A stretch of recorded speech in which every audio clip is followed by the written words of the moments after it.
에게 은혜도 하시기를 바랍니다. 조선의 연중 행사와 풍속들을 정리하고 설명한 조선 후기에 작성된 동국 세시기에 따르면 정월 보름날 농가에서는 풍년을 기원하는 의미로 집집마다 장대의 곡식이삭을 매달아 대문간에 세워두고 시간이 지나면 이것을 가지고 송편을 만들어 노비에게 나누어 주는 풍속이 있었다고 합니다. 이것이 계속 전해 내려져 추석에 송편을 빚어 먹는 문화가 형성이 된 것으로 보입니다. 노비들에게 농사일을 잘 해줄 것을 당부하고 풍성한 수확을 거두는 것, 이 두 가지 마음이 모두 담겨져 있는 문화라고 볼 수가 있겠습니다. 우리나라의 추석과 비슷한 의미로 비슷한 시기에 시작되는 이스라엘 초막절도 이와 같은 문화가 있습니다. 참고로 이스라엘의 초막절은 지난 10월 2일 금요일에 시작되어서 아직 진행 중입니다. 초막절이 끝나는 시기와 더불어서 우기가 시작되기 때문에 이스라엘의 초막절에는 제사장들이 못가에서 물을 길어다가 매일 드리는 번제를 드릴 때에 이 물을 전제의 격식을 따라 번제단에 바쳤습니다. 하나님이 비를 주셔서 풍성한 수확을 거둔 것을 감사함과 동시에 새로운 한 해에도 멋진 수확을 거둘 수 있도록 복을 내리시기를 기대하는 마음이 담겨져 있었던 것이 초막절이기도 합니다. 그런데 초막절이 일반적인 추수감사와 다른 점은 이 기간이 하나님과 맺은 언약 혹은 계약을 갱신하는 기간이었다라는 사실입니다. 계약 갱신이라고 하는 것은 과거 조상들과 관련된 사건을 후 세대가 자신들의 경험으로 동시대화하고 현재화하는 것을 의미합니다. 쉽게 말해서 할아버지 하나님이 나의 하나님입니다 라는 고백입니다. 이삭이 아버지 아브라함의 하나님을 받아들였고 야곱이 할아버지 아브라함과 아버지 이삭의 하나님을 받아들여서 창세기의 관용구처럼 구약 성경의 관용구처럼 아브라함과 이삭과 야곱의 하나님이란 단어가 생긴 것도 그 때문이라 볼 수가 있겠습니다.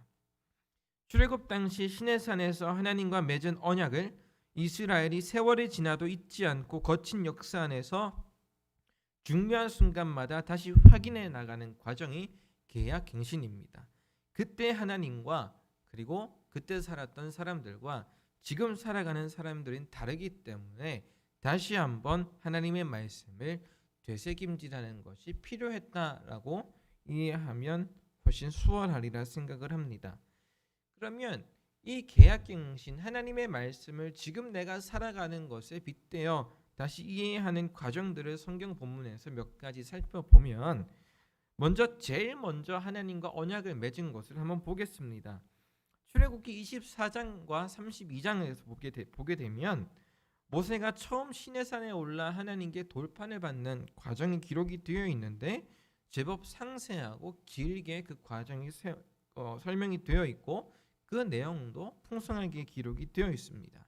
그런데 모세가 처음 받은 이 돌판은 깨어졌습니다. 왜냐하면 계약이 파기되었다는 뜻입니다. 왜냐하면 그 계약의 당사자가 되는 이스라엘과 또 아론이 하나님 앞에 금송아지를 만들고 숭배함으로써 문제가 발생했기 때문에 그렇습니다.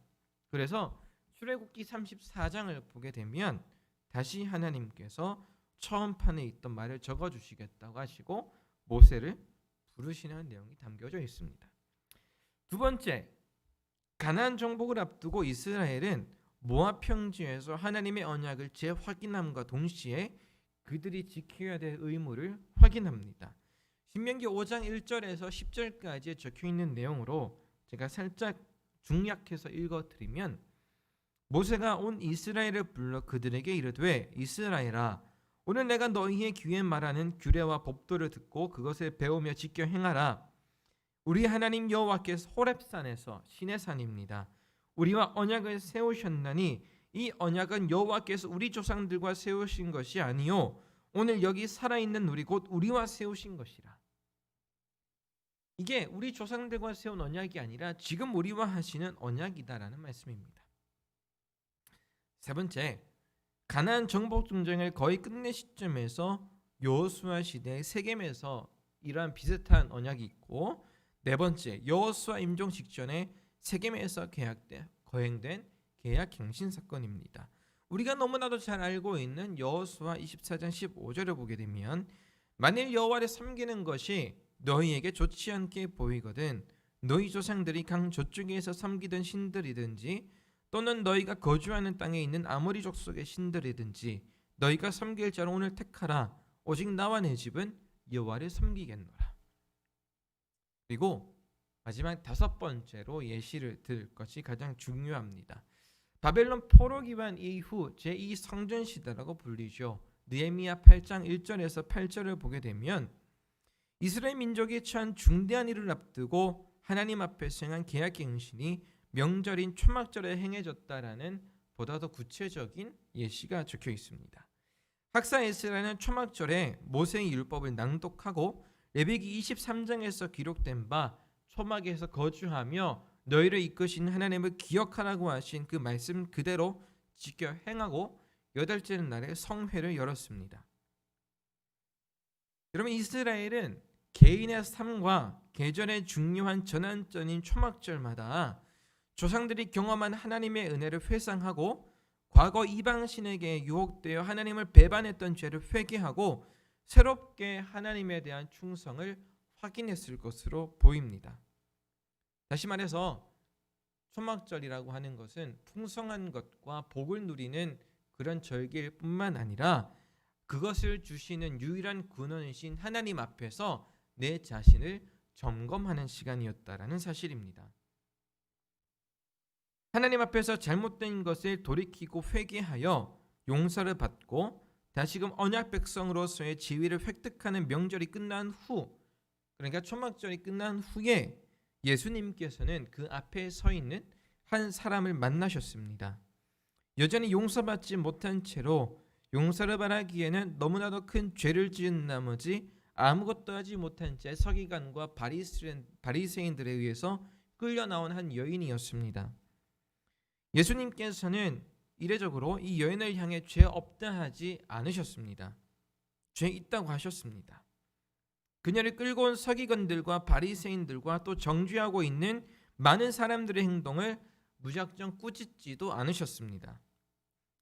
서기관들과 바리새인들의 행동은 어쩌면 굉장히 올바른 행동이었습니다. 왜냐하면 하나님 앞에서 다시 나를 점검하고 다시 그분의 언약 앞에 서야 되는 정결해야 될 초막절에 음행을 제거하는 것은 어쩌면 바른 일일 수가 있었기 때문입니다. 그런데 예수님의 초점은 거기에 있지 않으셨습니다. 예수님께서는 서기관과 바리새인들 그리고 그 주변의 사람들과 그 앞에 있는 여성 모두에게 잊고 있었던 한 가지를 상기시켜 주고자 하셨습니다. 다시 말해서 거기에 있는 누구든 잘못을 했다라는 겁니다. 공통적인 문제가 있습니다.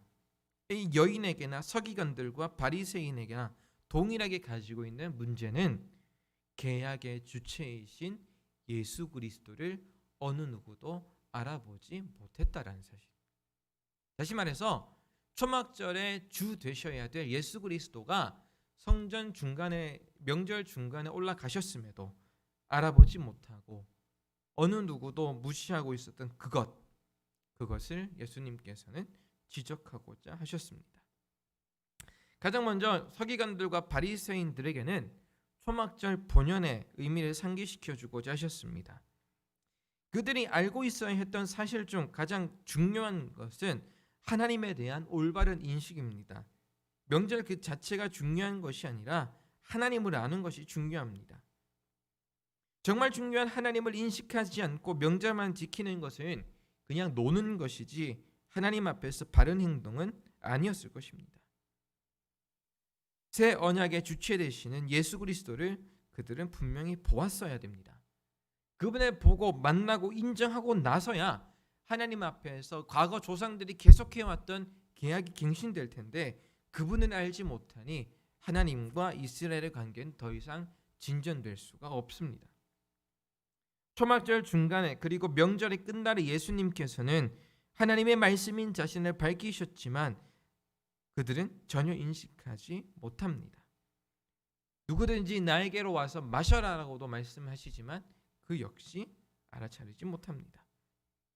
두 번째, 서기관과 바리새인들을 비롯한 그 여성 주위에 있는 사람들은 자기들이 용서받았다는 사실을 인식하지 못했습니다.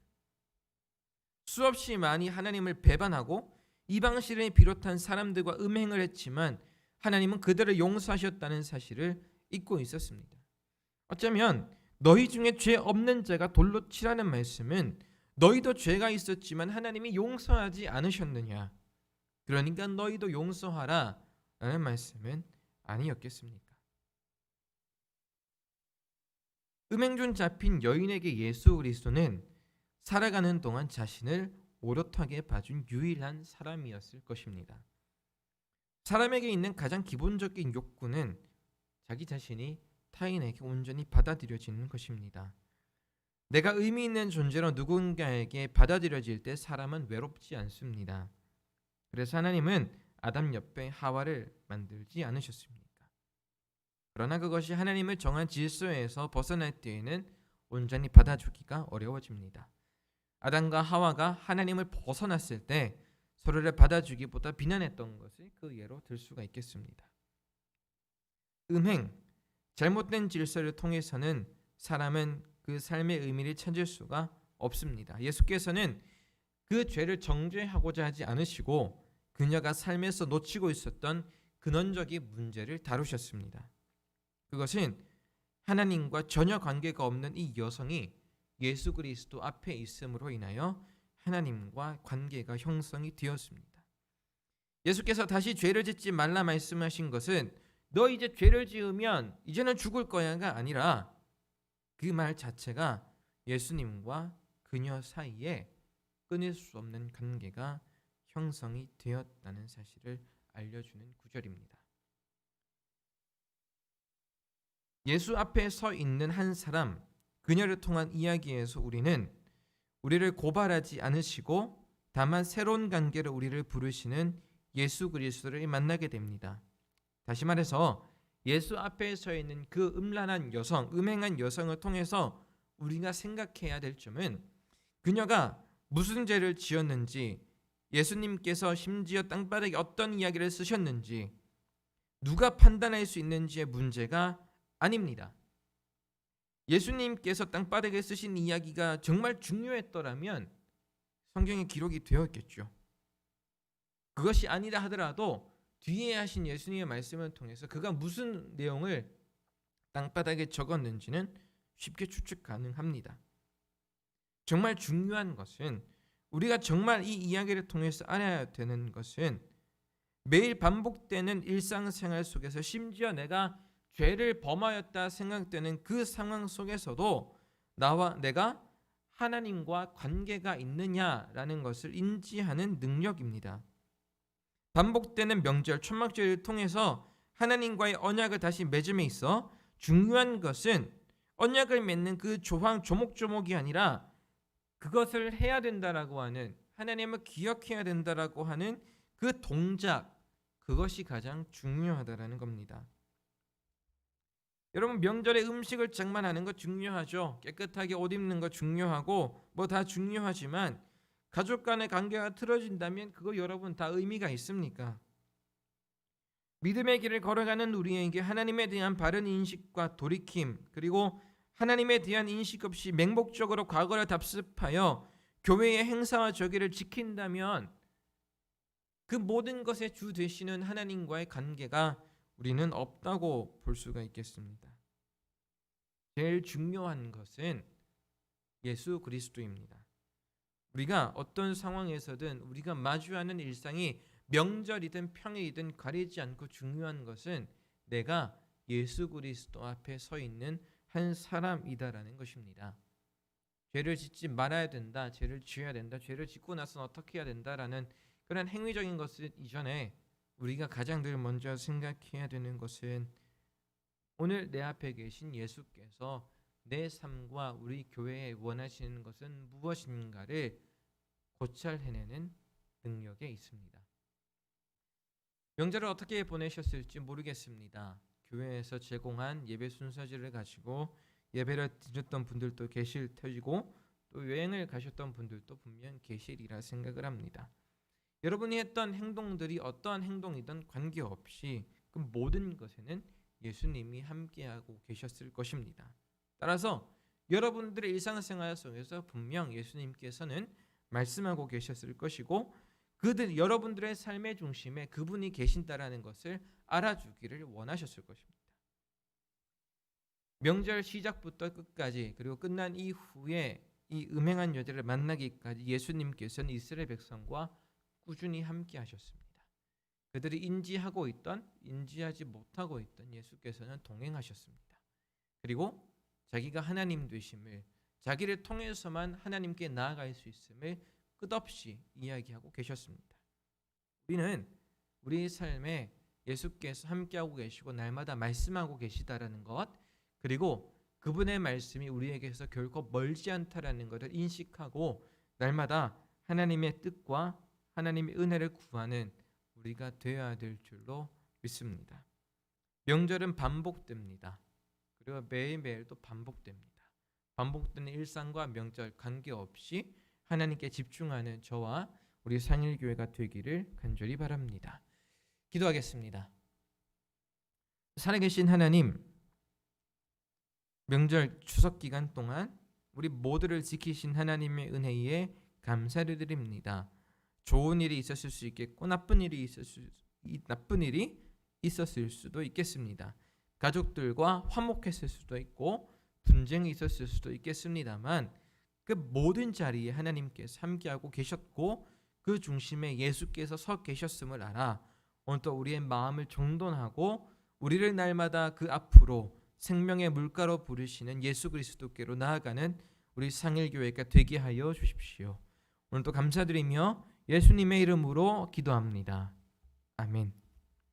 찬송가 298장 함께 부르겠습니다.